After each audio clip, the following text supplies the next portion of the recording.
One of the many challenges that tragedies like Monday's deadly van attack in Toronto presents is how to talk to your children about them. Experts say children will inevitably have questions about tragedies and that there are several important things to remember when discussing events like the Toronto attack with your kids. Now, with more, we want to welcome in Nataxja Cini, who is a founder of Family Therapy, too, a social worker. Nataxja, thanks for being here.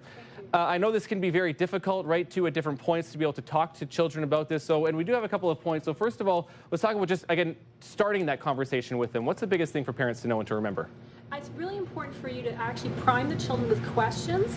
Do you know what happened? What have you heard from your friends? What you've seen on social media? You want to know what your children know, and then you want to kind of stand back and let them guide the conversation. Okay, and then you kind of just initiate and kind of have to, and that depends on how old they are too? Exactly. Right? Okay. Because with social media now, everybody has a phone. Most children have phones, so either they've watched the video 5 times, or they've talked about it, or their friends, older friends at school have talked about it, so it's going to come into your house. Okay, yeah. The next one here too, for people too, is, and for parents to remember, is encourage them to share their feelings through this entire process, the entire process, or while you're talking to them? While you're talking with them, because your children are going to react differently. Each child has a different emotional response, and also different level of sensitivity. So you want to be aware that your children, some children will be deeply affected by this, other children will be like, it's not really bothering me.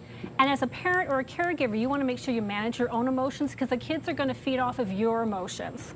So if you are really upset about this, you need to manage your emotions and get yourself in a calm place before you initiate the conversation with your children. Okay, maybe for some of those kids who are more deeply affected to it, and if there's crying, if there's very emotional about it too, what's the biggest thing for parents to remember at that point? Be there with your kids.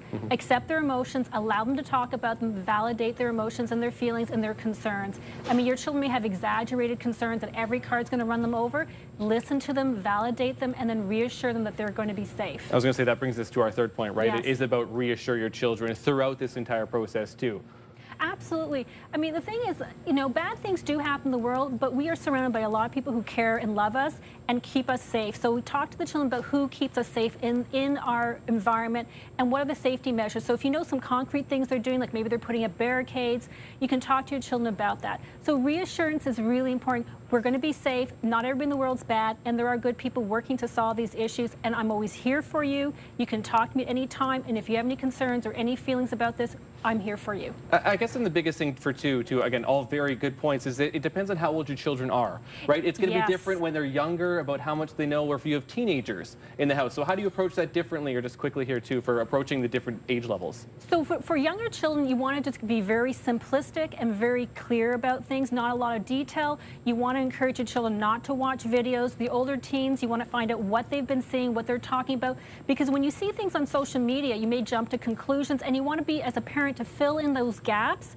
and to help them make sense of it and be a critical thinker. And even going back to this too, this is going to be a conversation clearly right now. Yes. But again, for those kids maybe too more emotionally disturbed by this, is going back to it a few months down the road, or at a couple different points, or what? Yes, absolutely. Always be open to conversations with your children. It's not a one-time conversation. It's just like any conversations we have with children when you're teaching them rules. It's not a one-time thing. It's something you can talk about over again and again, and you'll know if your children are upset about these things. Okay. Nataxja Cini, thank you so much for being here. We really appreciate that.